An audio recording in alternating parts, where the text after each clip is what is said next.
There are moments in life that they fracture everything you thought you knew.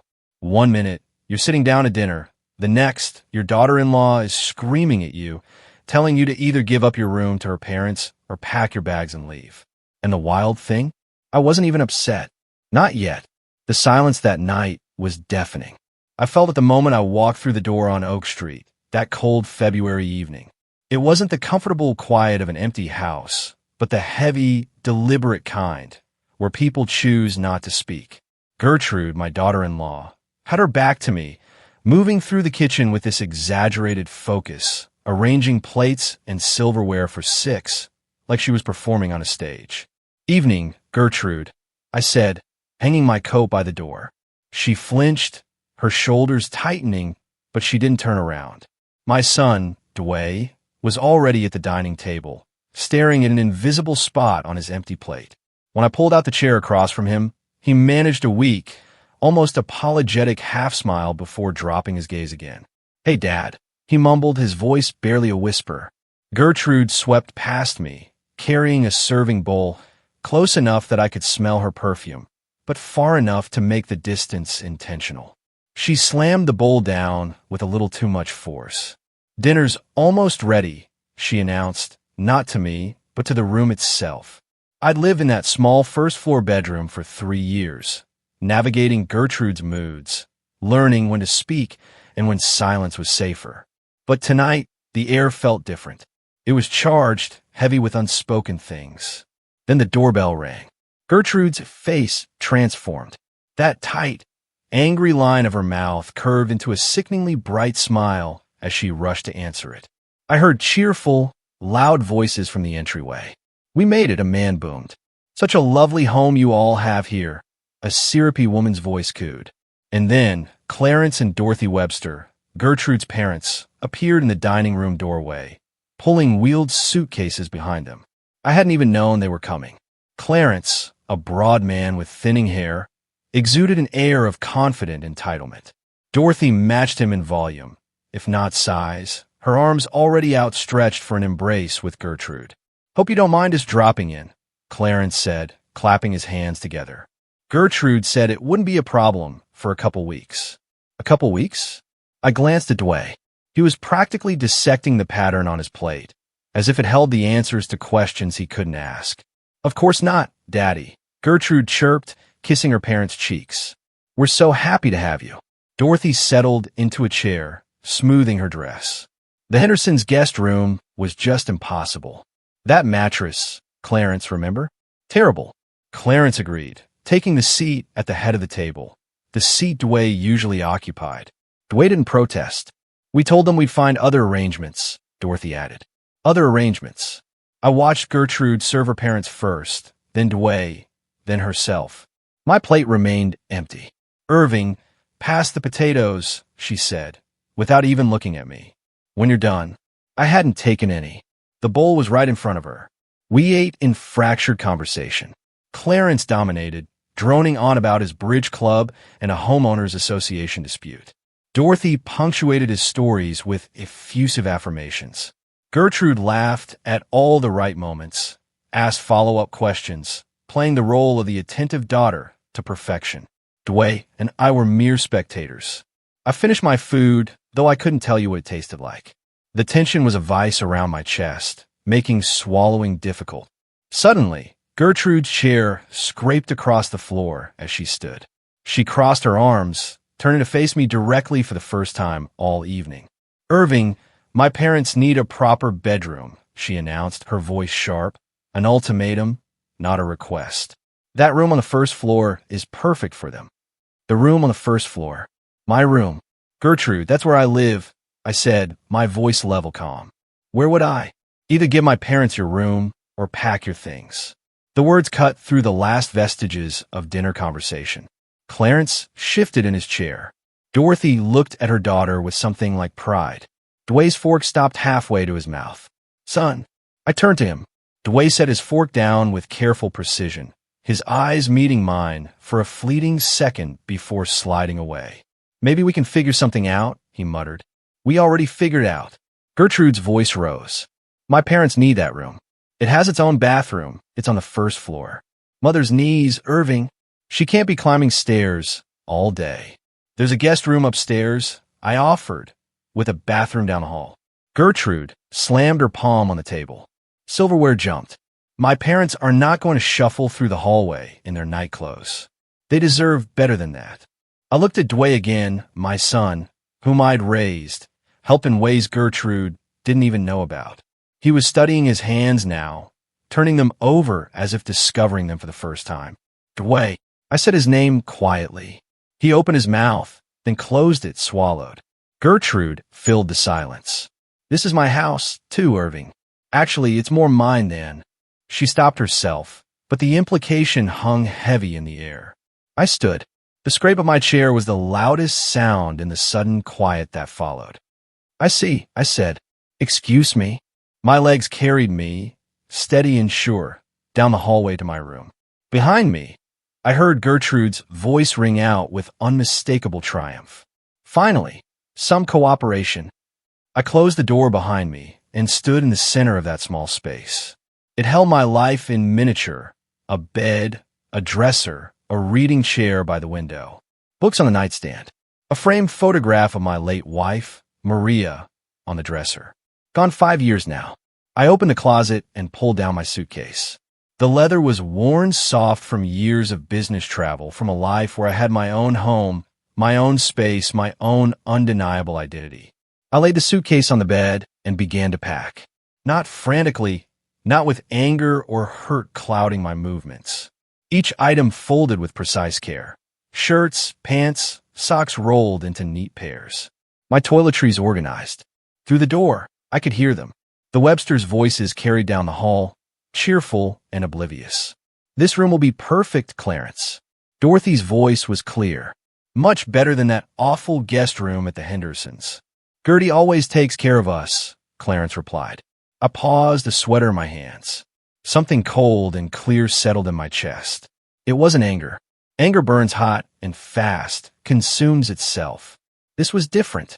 This was ice forming over deep water, solid, unbreakable, and utterly useful.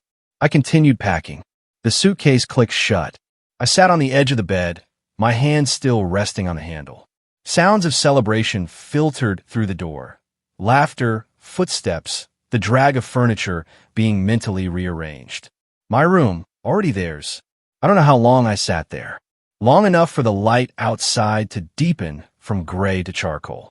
Long enough for the voices beyond my door to fade into distant murmurs. And long enough for memories to surface, one after another, with the clarity of photographs developing in solution. For years ago, almost to the day, I remembered Dwayne's face when he'd called, the tremble in his voice as he explained the foreclosure notice. The bank had started proceedings. They were going to lose the house. Gertrude was hysterical. He didn't know what to do. I'd driven over that same evening, sat at this very dining table while Dwayne spread the paperwork in front of me, documents stamped with deadlines and legal terminology. $180,000 to clear the mortgage completely. I can't ask you to do this, Dad, Dwayne had said, but his eyes held desperate hope. I'd written the check the next morning, driven it to the bank myself, watched the balance transfer from my account to theirs, erasing years of missed payments and accumulated debt in a single transaction. Dwayne had cried, actually cried, standing in the bank parking lot, gripping my shoulder. I'll pay you back. I swear, Dad. Every penny. I told him not to worry. Family helped family. But there had been more, hadn't there? The memories came faster now. A cascade of dates and amounts my financial mind had cataloged automatically, even as I tried to frame them as gifts rather than debts. $15,000 for their wedding. Gertrude had wanted the reception at that resort in Sedona, with the Red Rock views and the premium bar service. Dwayne's salary couldn't stretch to cover it. I'd covered it. $8,000 for Gertrude's car when the transmission died. She'd wanted the newer model, leather seats, upgraded sound system. I'd arranged the purchase. And $1,200 a month for the past 3 years, just to help with expenses. Groceries, utilities, insurance. Dwayne had explained the monthly costs that eat away at paychecks. I'd set up an automatic transfer. I hadn't even thought about it anymore. The money simply flowed from my account to theirs, steady as a river. I pulled out my phone, opened my banking app, scrolled backward through months, then years of transaction history. There they were, neat rows of transfers, each one labeled with Dway's name. The undeniable evidence of my generosity, documented with digital precision. I set the phone down carefully on the bed. Through the door, Dorothy's voice drifted clear. "We'll need to get different curtains. Clarence, these are far too dark. Maybe something in a nice cream color." "Whatever you want, dear." Clarence's response was indulgent. They were measuring my room for their furniture, planning their curtains, settling in. I stood, lifted my suitcase from a bed. The weight was manageable. I'd always lived simply, despite the money Maria and I had accumulated during our years together. The $2.8 million in investment accounts, the paid-off properties, the comfortable retirement I'd planned. I'd sold my own home 3 years ago when Maria died. The place had felt too large, too full of her absence. Dway had suggested I move in with them. "Just until you figure out what's next, Dad." And I'd agreed, thinking temporary would become comfortable. Thinking family meant safety. I'd been wrong. I opened the bedroom door. The hallway stretched before me, familiar and foreign all at once. I walked toward the front door, suitcase in hand, my footsteps steady on the hardwood floor I'd helped refinish last summer. Dway appeared from the kitchen, materializing in front of me with the sudden awkwardness of someone who'd been waiting just out of sight. "Dad," his voice cracked slightly. Maybe we can work something out. You could take the guest room upstairs and..." "It's all right, son." I met his eyes fully, letting him see whatever expression my face held. I felt calm, distant, clear. "I'll take care of myself." I didn't know she was going to. He reached toward me, hand extended, then pulled back. "It's just for a couple weeks. They'll go home, and then..." From the kitchen, Gertrude's voice called out with casual dismissal. "Tell him dinner's in the fridge if he wants it." No goodbye. No acknowledgement that I was leaving with a suitcase in my hand, that something fundamental had just fractured. Dway's hand dropped to his side. I walked past him, opened the front door, and stepped out into the February evening. The cold hit my face, sharp and clarifying. I stood under the porch light, breath forming clouds in the air, and pulled out my phone to call a taxi. The driver arrived in 15 minutes, a younger man, mid-30s, with a Raiders cap. "Where to?" he asked as I settled into the back seat. "The Hampton Inn on McDowell." He pulled away from the curb. I watched the house recede in the side mirror. Warm lights in the windows. The home I'd helped save. The family I'd supported. "Moving out?" the driver asked, his eyes flicking to me in the rearview mirror. "Yes." Rough day. I considered the question enlightening. He didn't push for more details, and I was grateful.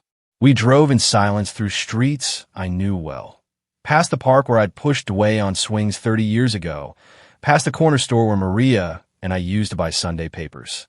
The Hampton Inn lobby was generic in its comfort. Neutral carpet, bland artwork, the kind of space designed to be inoffensive.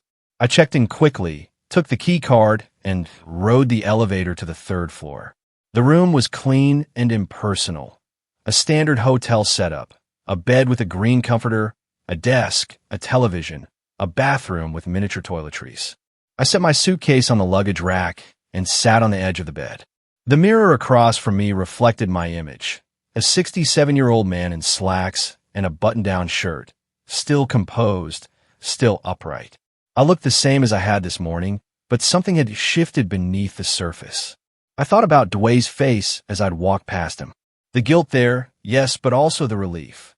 Relief that I'd made it easy for him, that I'd left quietly, that he hadn't been forced to actually take a stand against his wife. I thought about Gertrude's triumphant voice. Finally, some cooperation, as if my compliance was the natural order of things. As if I was an inconvenience to be managed, rather than the man who'd saved their home, funded their wedding, supported their lifestyle for years. I thought about the Websters, already discussing curtains in my room, already comfortable in the space I'd occupied for 3 years. The hotel's air conditioning hummed, a steady white noise. I lay back on the bed, still fully dressed, hands folded on my chest. The ceiling was textured with those small bumps hotels seemed to favor. I studied them in the dim light from the bedside lamp. I gave them everything I thought. The house, the wedding, the car, the monthly checks. And tonight, they gave me clarity. It was time to act. My phone showed 11:47 p.m. Somewhere across town, the Websters were settling into my former room, and Dwayne was lying beside Gertrude, probably staring at the ceiling much as I was. But where his thoughts circled with guilt and avoidance, mine had sharpened into focus. For the first time in 3 years, I felt free. The next morning, I ordered coffee from the lobby and spread my documents across the hotel desk. The room was quiet except for the hum of the air conditioning. I'd brought more than just clothing when I'd packed. 40 years as a financial consultant had taught me to keep my critical records organized and accessible. I spent that week doing what I do best, analyzing assets, calculating risk, planning strategy. My leather-bound notebook lay open beside my laptop, the same one I maintained since 1985. Pages of handwritten figures, account numbers, property addresses. I'd always preferred writing important numbers by hand. It forced careful attention, made them concrete rather than digital abstractions. First, I documented everything systematically. Retirement savings, $520,000 across 3 accounts. Investment portfolio, $890,000 in a diversified mix of stocks and bonds. Certificates of deposit and treasury bonds, $340,000, safe and predictable. Then the properties, 2 rental units in Tempe, purchased 20 years ago. Current combined value, $580,000. They generated $3,400 monthly. Good tenants, stable income. Liquid cash, checking and savings, $470,000. I wrote the total at the bottom of the page, circled it twice, $2,800,000. My pension added $4,200 monthly. Combined with rental income, I cleared $7,600 every month without touching principal. I sat back, pen still in hand, and studied the figures. 40 years of careful investing, 40 years of building security. Maria and I had been prudent, strategic. We'd retired comfortably, traveled modestly, lived well without extravagance. And Dwayne had assumed I was just another old man living on Social Security, grateful for a room in his house. My phone buzzed. Dwayne's name appeared on the screen. I watched it vibrate against the wooden desk. Let go to voicemail. A minute later, the notification appeared. I played it on speaker. Dad, look, Gertie was stressed about her parents. Maybe we overreacted. Call me back. I deleted it without responding. By the way, if you're still with me, make sure to hit subscribe. More unbelievable stories are coming. 3 days into my stay, I drove to Tempe. The route was familiar. 30 minutes through Phoenix traffic, past strip malls and residential neighborhoods, into the area where my properties stood on adjacent lots. The first tenant, Marcus, was washing his car when I arrived. He straightened when he saw me, smiling with genuine warmth. Mr. Hill, haven't seen you in months. Everything okay? Just checking in. I walked closer, examining the exterior paint, the condition of the roof. How's the water heater? Perfect since you replaced it last year, Marcus said, wiping his hands on his jeans. You didn't need to drive all the way out here. I would have called if anything was wrong. I know. Wanted to see the place anyway. I inspected both units thoroughly, walking through the interiors with my tenant's permission, checking faucets, window seals, testing light switches. The properties were solid, well-maintained, requiring minimal management, and generating steady income. Back at the hotel that evening, I sat at the desk with my calculator, running scenarios. What I could liquidate quickly if needed, what should remain invested, what I could afford for my plan. The clarity I'd felt lying in bed that first night sharpened with each passing day. I created a spreadsheet, something I hadn't needed to do in years, but the skill returned easily. Every dollar I'd given away, and Gertrude documented with dates and purposes. The $180,000 mortgage payoff, the $15,000 wedding, the $8,000 car, 36 monthly payments of $1, 200 OVERTHREEYEARS. 200 over 3 years. 43,200 total. $250,000 given freely to family I trusted. To a son who'd sat silent while his wife demanded I leave. To a daughter-in-law who told me to pack my things with triumph in her voice. I closed my laptop and stared out the window. The parking lot stretched below, cars arranged in neat rows under streetlights. Ordinary people living ordinary lives, probably unaware that somewhere among them sat a man planning elegant justice. On Thursday afternoon, the bank called. Mr. Hill, the representative's voice was professional, slightly concerned. I've reviewed your request. Moving this amount of cash will take a few days. Is everything all right? Everything is fine. I kept my voice steady, pleasant. I'm making an investment. How quickly can you process it? 3 to 5 business days for the full amount. May I ask what type of investment? Real estate. Ah, relief colored her tone. Real estate was respectable. We can expedite if needed. You've been a valued client for many years. I appreciate that. The standard timeline is acceptable. By week's end, I sat in the hotel room with a legal pad filled with notes. Not angry scribbles, but calm, strategic planning, lists of requirements, calculations of costs, timelines for execution. I'd learned something important during those 7 days. The anger I'd felt that first night, the cold clarity, had matured into something more refined, more useful. I didn't want to hurt them. I wanted them to see, to understand what they'd thrown away, to recognize their mistake with absolute, unavoidable precision. The first step crystallized. Show them I wasn't a helpless old man they could discard. Show them I had resources they'd never imagined. Show them consequences. I stood at the window, looking out toward the direction of Oak Street, though I couldn't see it from here. Somewhere across the city, in the house I'd saved from foreclosure, Gertrude's parents were sleeping in my former room. Dwayne was lying beside his wife, probably feeling guilty, but doing nothing about it. I turned back to the desk, picked up my notebook, reviewed the circled figure one final time. The house across from theirs had been for sale for 3 weeks. I'd noticed the sign during my years living there, watching it weather through rain and sun, waiting for the right buyer. I knew exactly where to begin. I checked out of the Hampton in the next morning and drove the familiar route to Arcadia. The neighborhood looked the same as it always had. Mature trees lining the streets. Houses set back from a road with front yards landscaped in desert plants and decorative rock. I knew every turn, every cross street. Oak Street appeared ahead. I slowed, letting a pickup truck pass, then continued at a casual pace. Dwayne's house sat on the left side of the street. Gertrude's white sedan was visible in the driveway, lights on in the kitchen. Someone was home. I didn't stop, didn't dawdle, just maintained a steady speed like any other driver passing through. But I saw it, directly across from their house. The wooden sign with burgundy lettering. For sale. Sonoran Realty. I'd noticed that sign before in passing, but never paid it particular attention. Now, it seemed to glow with possibility. I parked 3 houses down, pulled out my phone, and photographed the sign. Zoomed in on the phone number, entered it into my contacts immediately. Through my windshield, I could see both houses. Dwayne's on the left, the house I'd saved, where I'd lived in a small first-floor room, where I'd eaten dinners at that table, where I'd been discarded like outdated furniture.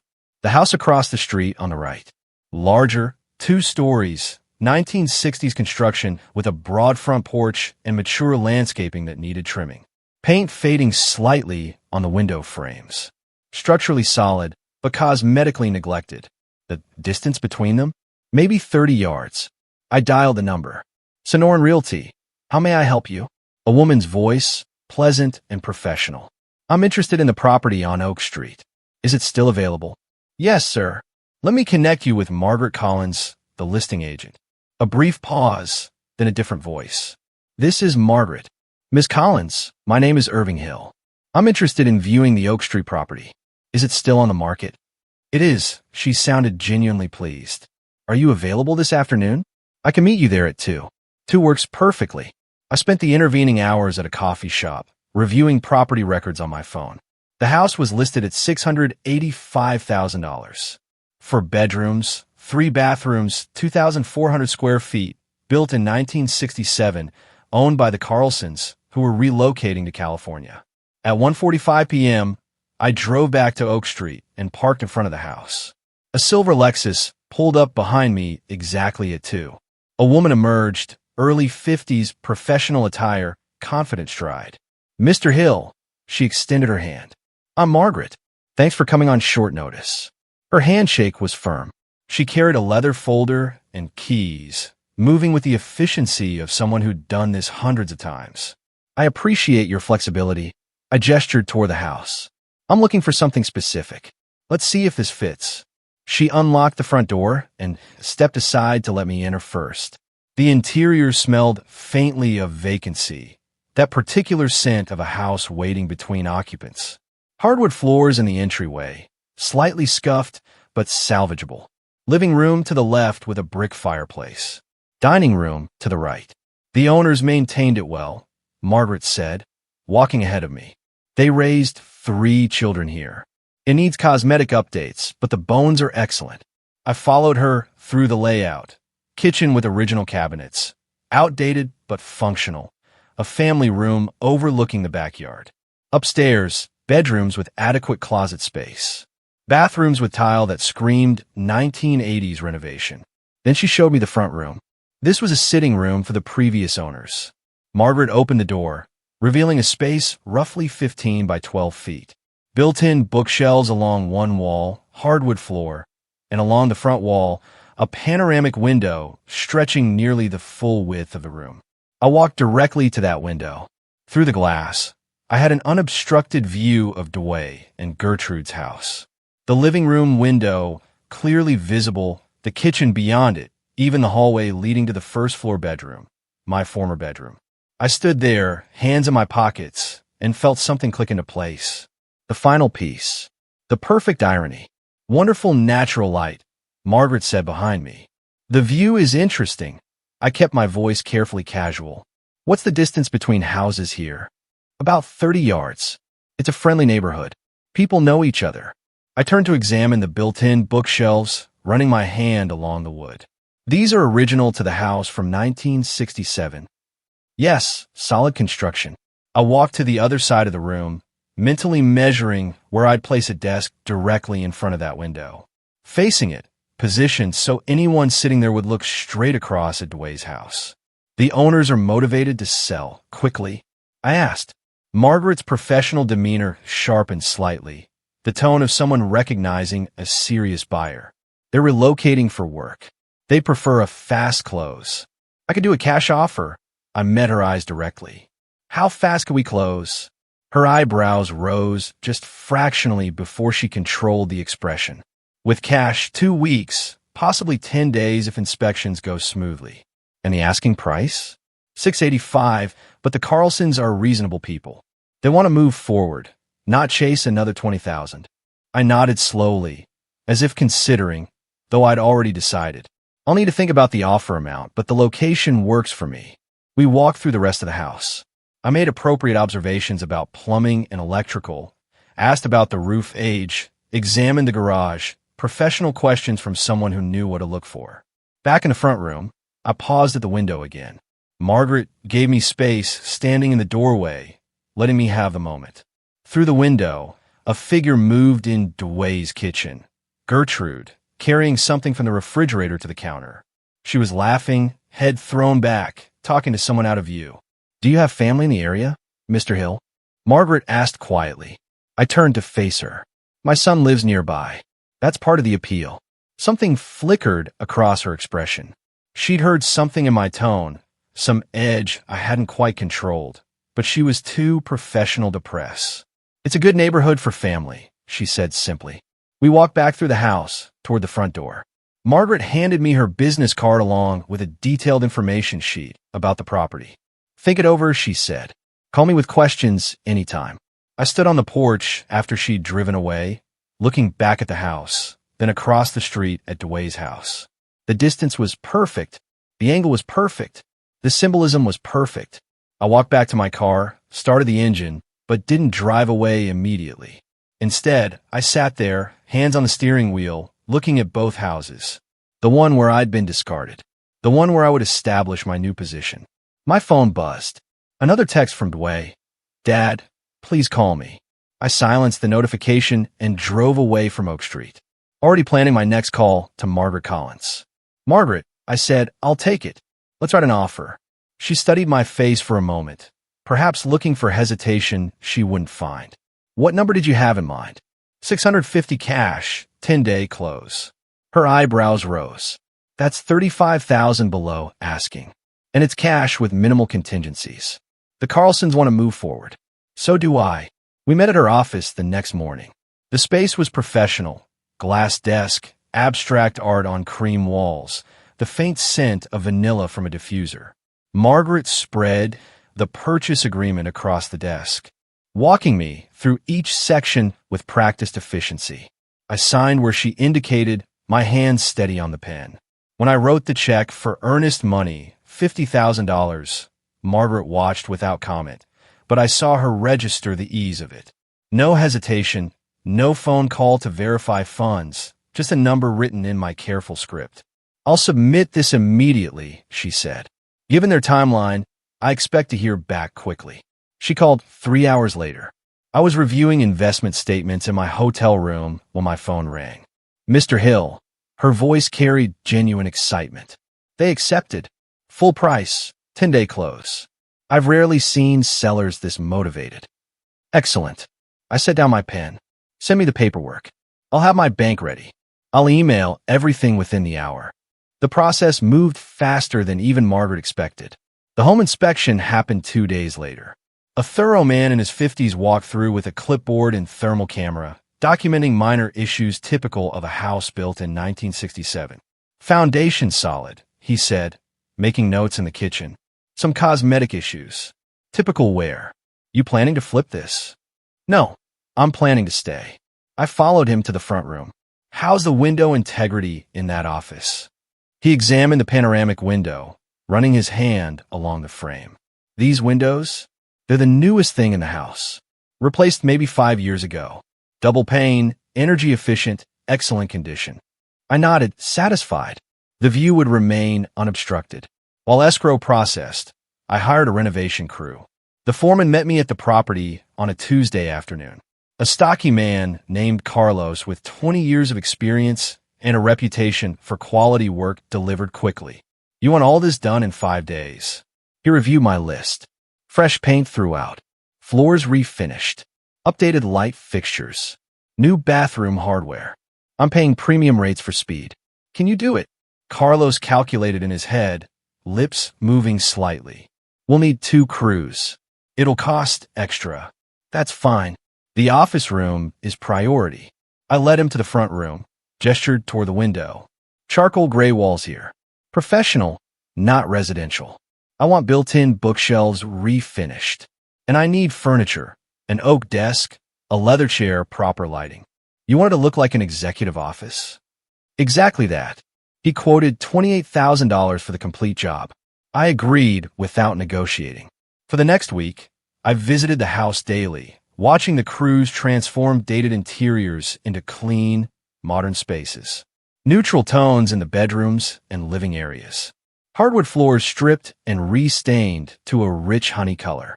But the office received special attention. The charcoal walls created depth, making the panoramic window the room's focal point. The refinished bookshelves gleamed. The oak desk arrived on day 4.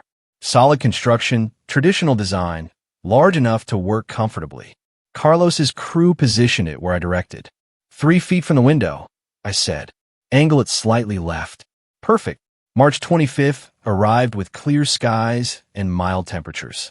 Margaret met me at her office for the final signing. More documents, more signatures, keys exchanged across the desk. Congratulations, Mr. Hill. She handed me the keys. 2 brass copies on a plain ring. Welcome to the neighborhood again. I accepted them with a slight smile. Thank you, Margaret. You've been very professional. She hesitated, then asked, if you don't mind my asking, why this house specifically? The location. I met her eyes directly, and the view. Understanding flickered across her face, though she didn't press further. We shook hands, and I drove directly to Oak Street. The house felt different with possession. Mine now. Every room, every window, every carefully planned sight line. I walked through slowly, running my hand along walls, testing light switches, confirming the work had been completed to my specifications. In the office, I stood at the window. Across the street, Dway's house looked exactly as it always had. Gertrude's car sat in the driveway, curtains open in the living room, my former bedroom visible on the ground floor. The Webster's room now. 30 yards. Close enough to see clearly. Close enough to be seen. Moving in took an hour. I'd lived modestly for 3 years. Everything I owned fit in my car. A suitcase of clothes, a box of books, my laptop and files. The furniture delivery brought the rest. The leather chair for the office, a bed frame and mattress, kitchen essentials. I positioned everything myself, particular about placement. The desk sat exactly where I wanted it, angled for optimal view. The chair, buttery leather, ergonomically designed, faced the window. My laptop on the desk's left side, files and legal pads on the right. I sat down, testing the setup. Perfect. Through the window, I had unobstructed visibility into Dway's living room, kitchen, and the hallway beyond. I pulled out my phone and composed a text to Dway. Moved into a new house. If you need me, I'm close by. Sent. The message showed delivered immediately. Then 30 seconds later, read. I waited. No response came. I set the phone down and opened my laptop. The afternoon light slanted through the window, warming the oak desk. Across the street, I could see movement in their kitchen.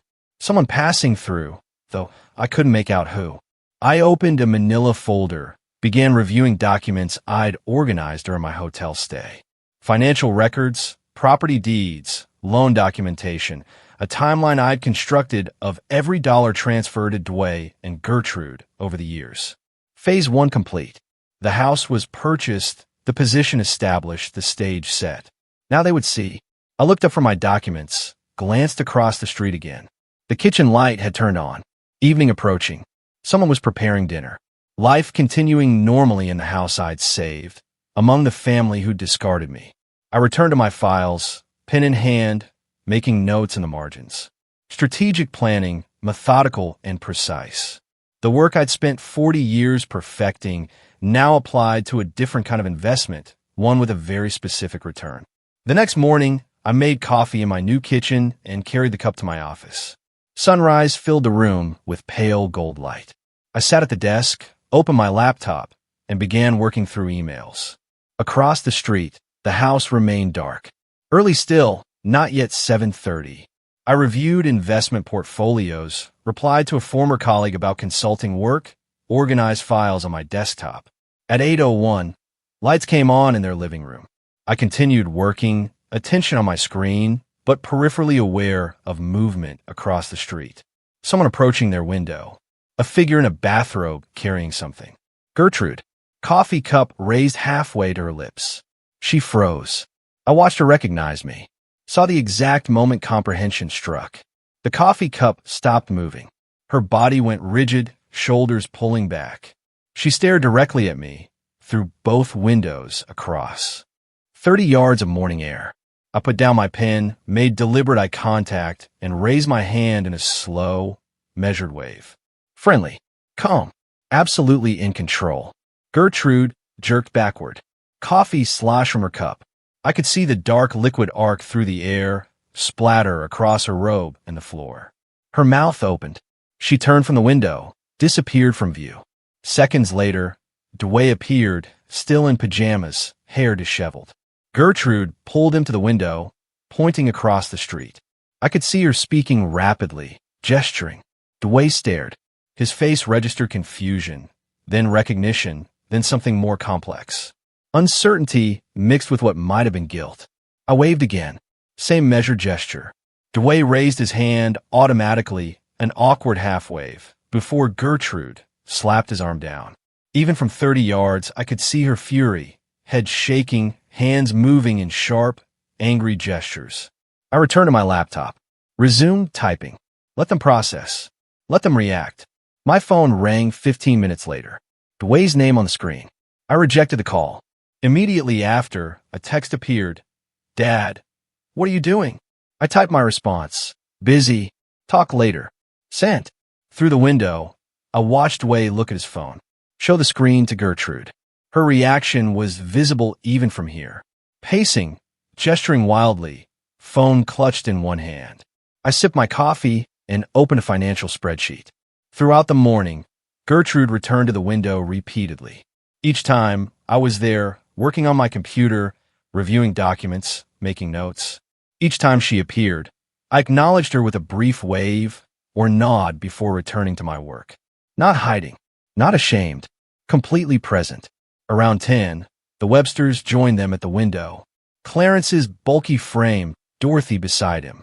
All four of them staring across the street at me.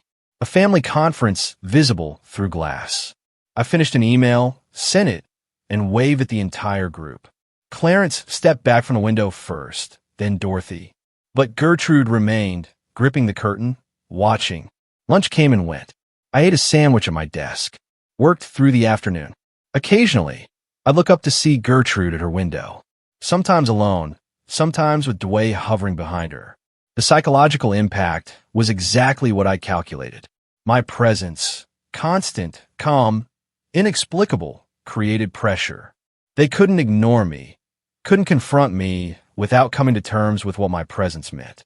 I was no longer the dispossessed father, living in their small first-floor room, grateful for space in their house. I was a man with resources, with property, with position. And I was watching. Evening approached. I turned on my office light as shadows lengthened across the street. Their windows glowed warm. I could see them moving through rooms. Gertrude in the kitchen, Dwayne passing through the hallway. The Websters settled in the living room. My phone remained silent. No calls, no texts. After that morning exchange, I pulled up a document I prepared, a detailed accounting of every financial transaction between myself and Dwayne. Dates, amounts, purposes. $246,200 itemized with the precision of an audit. Through the window, I saw Gertrude return to her station. She stood there, backlit by their interior lights, staring across the street at me. I looked up from my document, met her eyes across the distance. She didn't move, didn't wave, just watched. I returned to my spreadsheet, highlighting specific entries, calculating interest that could have been earned, opportunity costs of capital deployed without return. When I looked up again, Dwayne had joined her at the window. They stood together, silhouettes against their warm interior, having a conversation I couldn't hear, but could imagine. My phone buzzed. A text from Dwayne. We should talk. I read it, considered, then replied. When you're ready to really talk, you know where to find me. I watched him read the message through the window, saw him show it to Gertrude, saw her reaction, shoulders tensing, head shaking emphatically. The evening deepened. Their lights remained on. Mine as well. I organized files, prepared documents, laid groundwork for conversations that would come. Because they would come. Curiosity and confusion would drive them eventually, but I would set the terms. I would control the timing.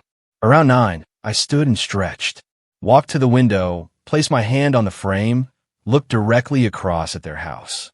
Gertrude was there again, watching. Our eyes met through the darkness and the distance. I wondered what she was thinking, what theories she was constructing about my motivations, my plans, my purpose in positioning myself so deliberately across from their home. Let them wonder. Let them worry. I returned to my desk, opened another folder. Tomorrow, I would begin the next phase. Tonight, I would let my presence settle into their consciousness. An unavoidable reality, a question mark they couldn't erase. The house was quiet around me. My house, my position, my strategy unfolding exactly as planned. Through the window, I could see her silhouette in their window. She was watching me, and I was watching her. I pulled out my legal pad, began writing notes for tomorrow. The real work was just beginning. 2 weeks passed. I settled into my new routine. Mornings began with coffee at my desk, the window framing my view of the neighborhood waking up. I'd work through emails, review investment portfolios, consult on financial planning projects I'd taken on remotely, professional work that kept my mind sharp and my schedule full. Afternoons, I maintained my lawn, trimmed hedges, swept the driveway, waved to neighbors walking there. Dogs. Mr. Patterson, 3 houses down, stopped to introduce himself, welcomed me to Oak Street. I thanked him, mentioned I had family nearby, kept the conversation brief and pleasant. I became ordinary, just another resident. Nothing threatening about a 67-year-old man tending his roses. Across the street, I watched their patterns. Gertrude, leaving for work each morning at 7:45, Dwayne departing 15 minutes later. The Websters shuffling around inside, visible through windows, making themselves comfortable in a home that wasn't theirs. On a Tuesday afternoon, I saw the mail carrier cross to their house. Watched Dwayne answer the door, signed for a certified letter. He opened it standing in the doorway, casual at first. Then his body went rigid. I'd been expecting that reaction. 20 minutes later, through my window, I watched Dwayne at his kitchen table. He held the letter in both hands, reading it again. Gertrude appeared, took it from him. Even from 30 yards away, I could see her expression shift. Confusion, then fury. Robert Chun had done excellent work. The letter was precise, professional, devastating. A formal demand for repayment of $180,000, documented as a loan with supporting evidence from my personal banking records where I noted the payment as loan to son, to be repaid. Arizona law recognizes oral loan agreements when backed by documentary evidence.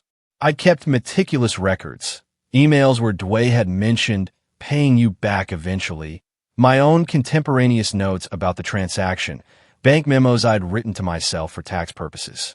Weak evidence, perhaps, but enough to file a legitimate lawsuit, and more importantly, enough to create expensive problems. They consulted an attorney the next day. I learned this later from Dwayne. $300 per hour to hear that Irving Hill had grounds for a claim. Not strong grounds, their lawyer explained, but enough to require a defense. $15,000 to $25,000 in legal fees to fight a case they might win. 2 days after the letter arrived, I saw them crossing the street toward my house. I've been waiting for this. Had coffee ready, actually. French press on the kitchen counter, cups prepared. The doorbell rang. I opened it calmly. Dwayne. Gertrude. I stepped aside. Come in. They entered uncertainly, Gertrude's eyes scanning my living room as if cataloging evidence. The furniture was minimal but quality. Leather sofa, reading chair, oak coffee table. Clean lines, organized, professional. Please sit. I gestured to the sofa. Coffee. We're not here for coffee. Gertrude remained standing. We're here to talk about that ridiculous letter. I poured 3 cups anyway, brought them to the coffee table, sat in the chair across from them. I'm happy to talk, though anything substantive should go through my attorney. Dad, please. Dwayne leaned forward, hands clasped. Can we work something out? We can figure this out as a family. Of course, we can work something out. I added cream to my coffee, stirred slowly. My attorney's information is in the letter. He'll be happy to discuss terms. Gertrude slammed her palm on the coffee table. We're your family. Yes. I met her eyes steadily. You are. The silence stretched. Dwayne picked up his coffee cup, set it down without drinking. Gertrude's face flushed red, jaw tight. You can't actually think you'll get that money. Her voice was sharp, but I heard something underneath. Uncertainty. The law will decide. I sipped my coffee. I'm not concerned about the outcome. I documented everything carefully, but legal processes take time. Expensive time. The implications settled between us like a third presence. Even if they won, the costs would devastate them. Their savings, modest at best, would evaporate in attorney fees. And I could sustain a legal battle indefinitely. This is insane. Gertrude stood abruptly. You're suing your own son over money you gave us years ago. Money I loaned. I remained seated, calm, with the understanding that would be repaid. My records are clear. Your records, she spat the words. You planned this. Sitting in our house all those years planning. I didn't respond. Let her anger fill the space. Your father has lost his mind. This is harassment. It's a legitimate legal claim. I stood now, moving toward the door. If you feel it's harassment, your attorney can address that in court, along with everything else. Dwayne turned to me at the door, his face pale. Dad, why are you doing this? I looked at my son, saw the confusion there, the hurt, the question that didn't yet understand its own answer. You asked me to leave my home, I said quietly. I did. Now I'm taking care of my own interests. Speak with my attorney, Dway. I opened the door. They left. Gertrude storming ahead, Dway trailing behind with slumped shoulders. I closed the door gently but firmly. Returned to my office, sat at my desk, watched them cross the street back to their house.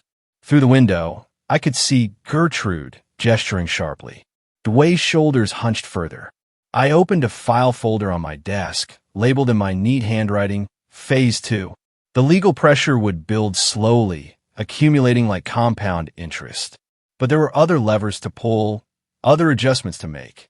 I'd given them everything freely for years. Time to see how they managed without it. My phone buzzed. A text from Dway. Please don't do this. I read it twice. Set the phone face down on my desk. Through the window, their house glowed with interior light against the approaching evening. I could see shadows moving inside. The daily routine of a family under pressure they didn't yet fully comprehend. The lawsuit was theater.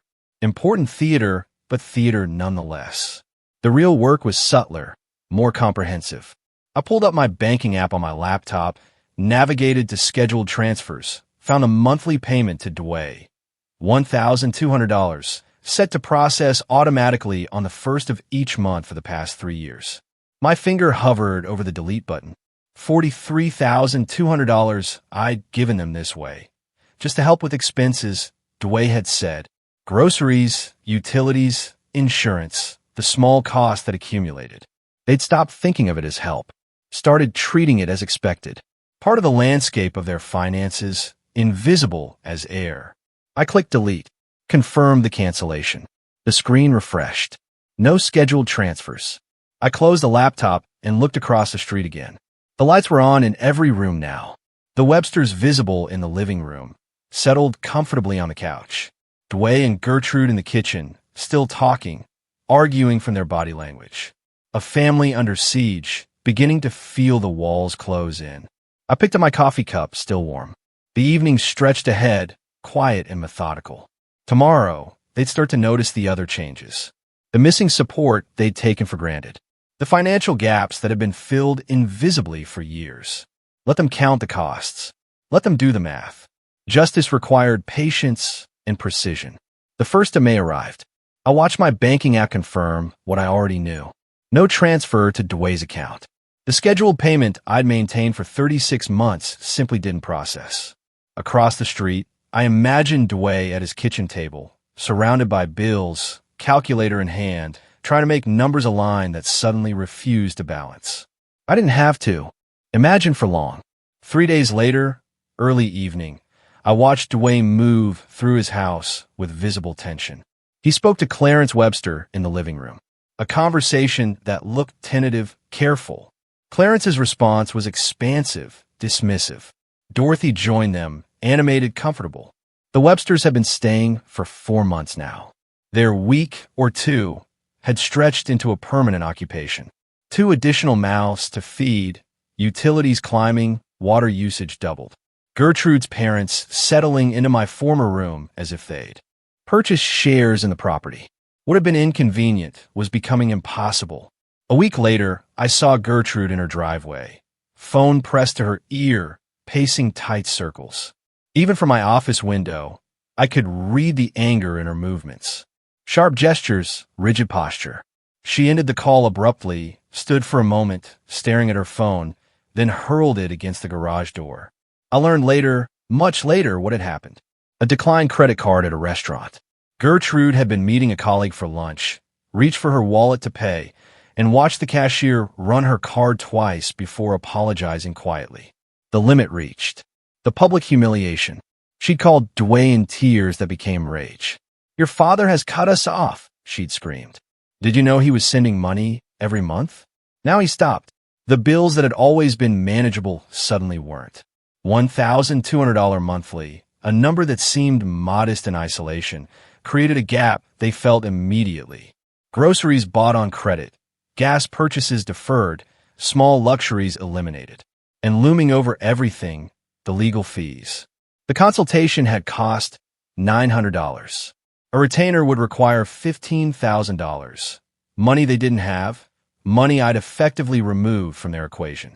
On a Thursday evening in late May, I saw Dwayne crossing the street toward my house.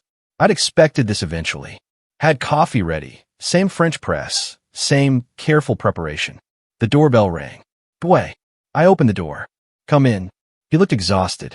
Circles under his eyes, shirt wrinkled, the weight of multiple pressures visible in his posture.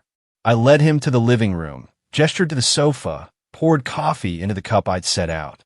He accepted his with both hands, like he needed the warmth. Dad, we're struggling. His voice was quiet, strained. The legal thing. The bills. Can we work something out? Maybe I can pay you back over time. I sat across from him, my own cup warming my palms. Dwayne, I'm 67 years old. I have perhaps 20 good years left, if I'm fortunate.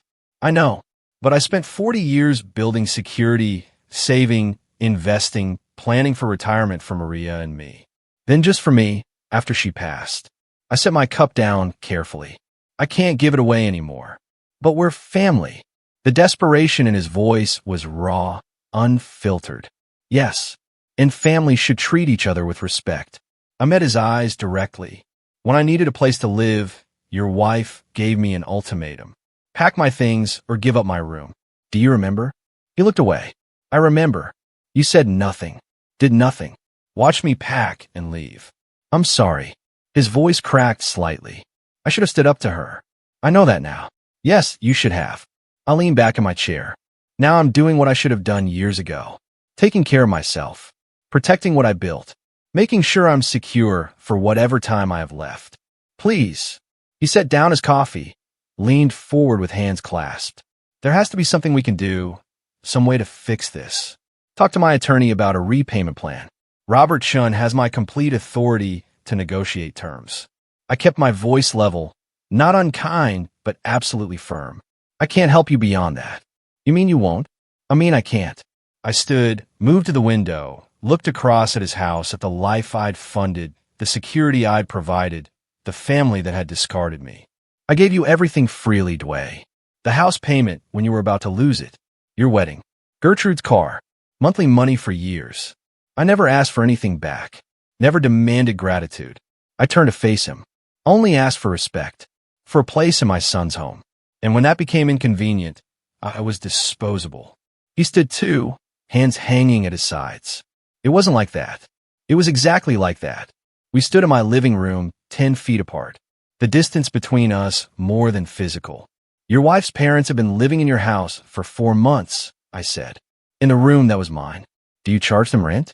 Ask them to contribute to groceries? Demand they give up their space for someone else's convenience? He didn't answer. No, because they're family.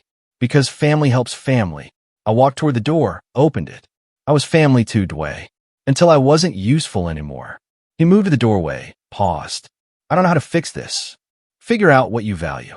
What you're willing to fight for. Who deserves your loyalty? I kept my hand on the door. When you know those answers, maybe we can talk again. Until then, speak with my attorney. He walked out slowly. I watched him cross the street, hands in pockets, head down, shoulders carrying weight he'd avoided for too long. I closed the door and returned to my office window. Across the street, I saw curtains move.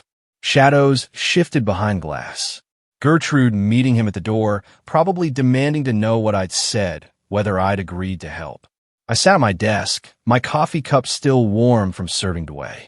The physical reminder of our encounter. A father and son separated by consequences neither had wanted, but both had created. This was the hardest part. Watching him suffer, knowing I was the instrument of that suffering. But necessary. They had to understand consequences. Had to feel the weight of their choices. Had to recognize that actions create reactions. That disrespect carries costs. That people, even family, have limits. I opened my laptop, reviewed the file labeled Phase 2. Notes on next steps, calculations of pressure points, timeline for continued strategy. Through the window, their house lights blazed against the darkening evening.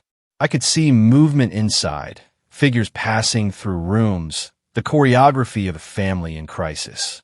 4 months ago, I'd sat in that house at their dinner table, been given an ultimatum, packed my belongings, and left with quiet dignity.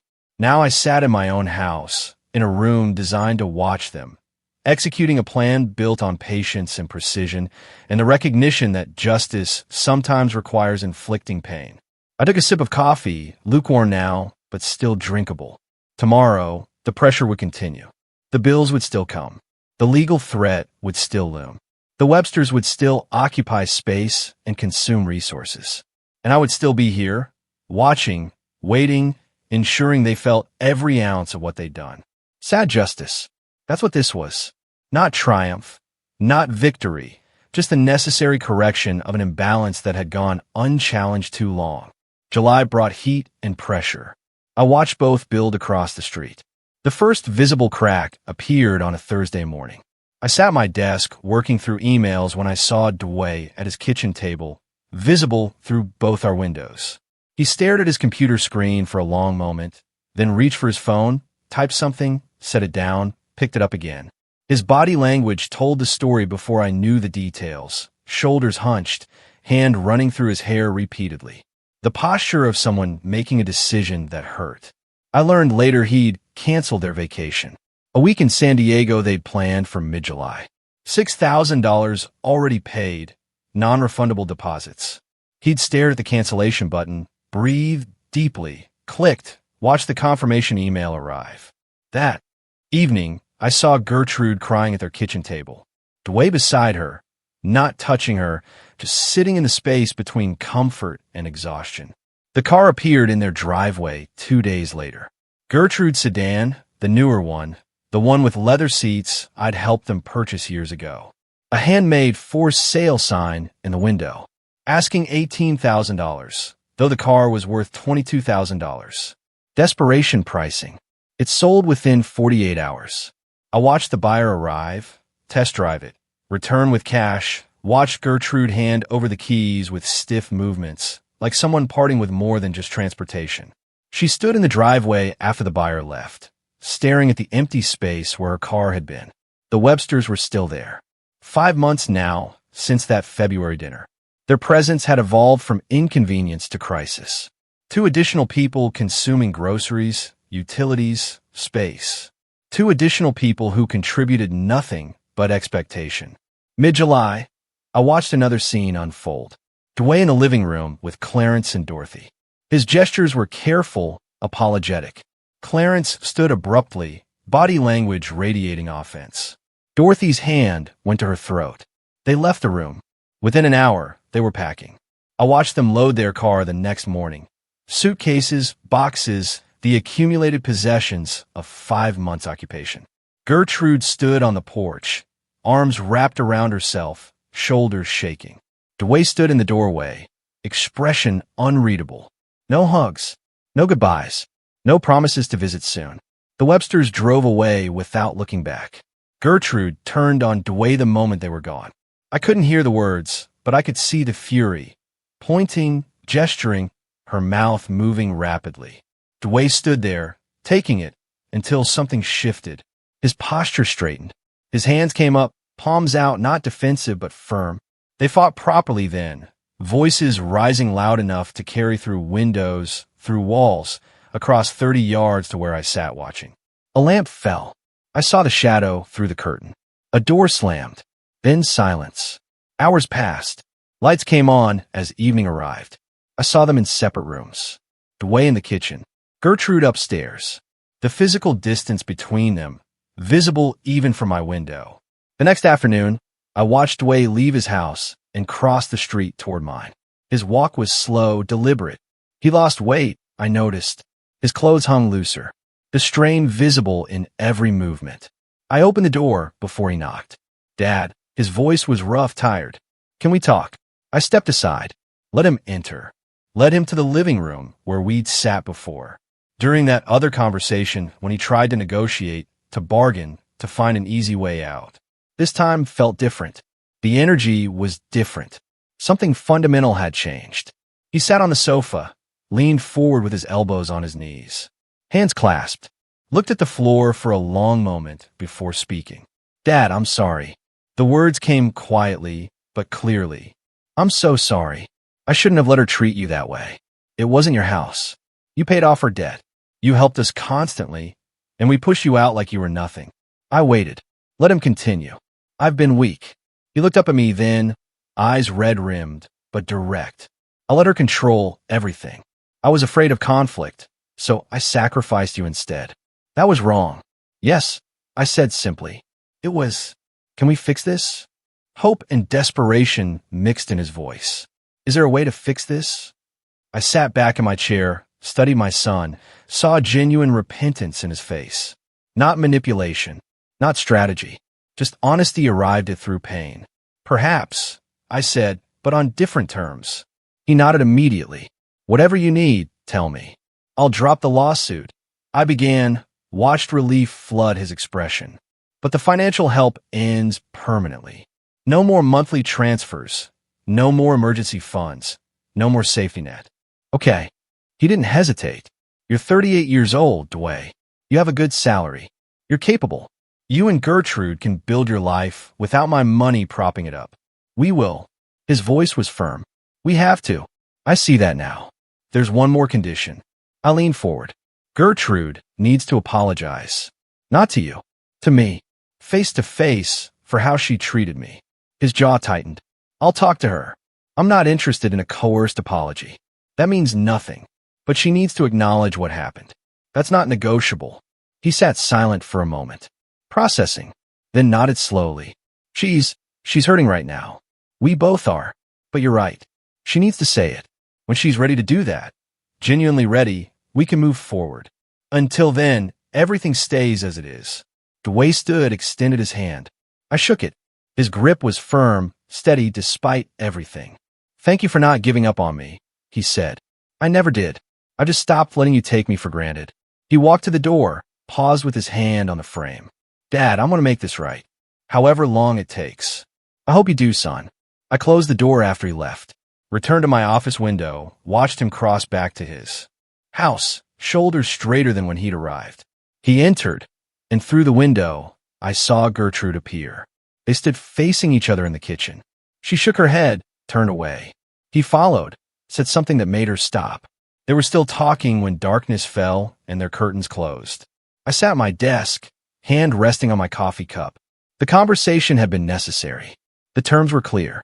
Now was Gertrude's move. My son was finally hearing me, finally understanding. But Gertrude, that would be the real test. The days that followed were quieter. I waited to see if Dwayne could deliver on his promise. I returned to my consulting work, contacted former clients, took on 2 small projects. The work felt good, purposeful. My office became what I'd intended it to be, a professional space, not just an observation post. Late August arrived, a Tuesday morning, warm and clear. I was reviewing financial projections when I saw movement through my window. Dwayne and Gertrude leaving their house together, crossing the street toward mine. His hand was on her elbow, not dragging, but guiding, supporting, insisting. Gertrude's posture was rigid, arms crossed, jaw set, every line of her body radiating resistance. They reached my door. I watched through the window as Dwayne spoke to her quietly. She shook her head. He said something else. She closed her eyes, breathed deeply. The doorbell rang. I opened the door. They stood on my porch. Dwayne steady. Gertrude barely containing herself. Dad, Dwayne said. Gertrude has something to say. Gertrude stood silent. Her arms remained crossed, defensive. A long moment passed. I could see the internal battle playing across her face. Pride warring with necessity. Anger fighting with exhaustion. Then, through gritted teeth, I'm sorry for how I treated you. It was wrong. The words were mechanical, forced, but they were present. I accept your apology, I said simply. She looked surprised. That's it. That's it. Come in. I stepped aside. They entered, Gertrude looking around my house as if seeing it for the first time. The clean lines, the organized space, the evidence of a man who'd built something substantial without their knowledge or help. We sat in the living room. I picked up my phone from the coffee table. I'm calling my attorney now to drop the lawsuit. You'll receive confirmation within a day. Dwayne exhaled slowly. Thank you, Dad. I dialed Robert Chun. Put the call on speaker. Robert, Irving Hill. I need you to file dismissal papers for the Dwayne Hill matter today, please. Are you certain? Robert's voice was professional but curious. I'm certain. Email me the documents for signature. Will do. I'll have them filed by end of business. I ended the call, set the phone down. It's done. Dad, the way began. But understand, I continue, my voice firm. Things are different now. I won't be providing financial help. Not now. Not in the future. Gertrude's mouth opened. We never asked for. Gertrude. Dway's hand on her arm. Gentle, but insistent. Don't. She stopped. Close her mouth. After a pause, quieter, we understand. Good. I stood, signaling the conversation's end. And you're both capable people. You can build your own life, a real life, based on what you actually earn, not what you can extract from others. Dway stood too. Can we visit sometime in the future? I considered. Perhaps. In time. Let's see how things develop. We walked to the door. Dway paused there, emotion crossing his face. Dad, I'm glad you taught me this. Even though it hurt. Some lessons have to hurt to matter. They left. I watched them cross back to their house, walking closer together than when they'd arrived. Not holding hands, but side by side. A small thing, but meaningful. I returned to my desk, opened my laptop, pulled up my email, and began typing. Robert, I've been thinking about returning to part-time consulting. Nothing demanding, just a few select clients. I have an excellent office space now, and I find I miss the work. Are you still in touch with the Peterson account? Best, Irving. I sent the message and sat back in my chair.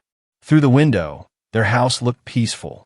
Evening approaching, lights coming on one by one. A week passed. I settled into new routines. Consulting projects kept me engaged. Morning coffee at my desk became about work, not surveillance. I looked up occasionally, saw their house across the street, then returned to my calculations and projections. That evening, a Tuesday in late August, I sat at my desk as the sun set over Phoenix. The sky turned amber and rose, painting the neighborhood in warm light. Through my window, I could see Dway and Gertrude at their kitchen table, talking. No shouting, no dramatic gestures, just conversation between two people figuring out how to build something real.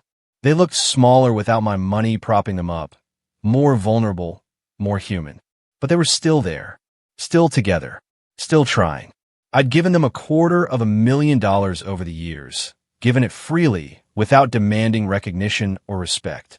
And when I needed something simple, a room to live in, basic courtesy, they discarded me like an inconvenient piece of furniture. So I'd shown them what their comfort actually cost, made them feel the weight of every dollar they'd taken for granted, forced them to choose between pride and survival. And they'd chosen survival, chosen growth, however reluctant. Gertrude's apology hadn't been heartfelt, but it had been spoken, acknowledged. That mattered more than warmth. Recognition mattered more than reconciliation. Dway had found his voice, finally learned to stand up to his wife, to take responsibility for his choices, to understand that weakness has consequences. They will be fine. Financially constrained, certainly. Humbled, absolutely. But fine. And I have my dignity back. My self-respect. My boundaries established and enforced. Justice wasn't about their destruction. It was about my restoration. I turned back to my laptop. An email had arrived from Robert, my former colleague. Irving, Peterson account is still active and asking about you. Let's set up a call. Welcome back. I smiled, typed a response confirming a meeting for next week. The Phoenix sky deepened to purple. Across the street, their lights glowed warm against the evening. Inside my office, my own light reflected off the window, creating a double image. My desk, my space, my future layered over their house. I raised my coffee cup to my lips. The liquid was still warm, still good. Tomorrow, I'd start the Peterson project. Next week, I'd call another former client. The work would grow gradually, at my own pace, on my own terms. I'd spent 6 months teaching a lesson about respect and boundaries, about the difference between kindness and weakness, about consequences. The lesson was learned. The account was settled. I was 67 years old. I had perhaps 20 good years remaining, and I would spend them with dignity intact, boundaries established, and the quiet satisfaction of knowing I'd stood up for myself when it mattered most. I set down my coffee cup and returned to my work. Outside, the neighborhood settled into evening routines. Inside, I was exactly where I needed to be. Home. Restored. What would you have done in my place? Have you ever had to draw a hard line with family? Tell me what you think. I really want to know.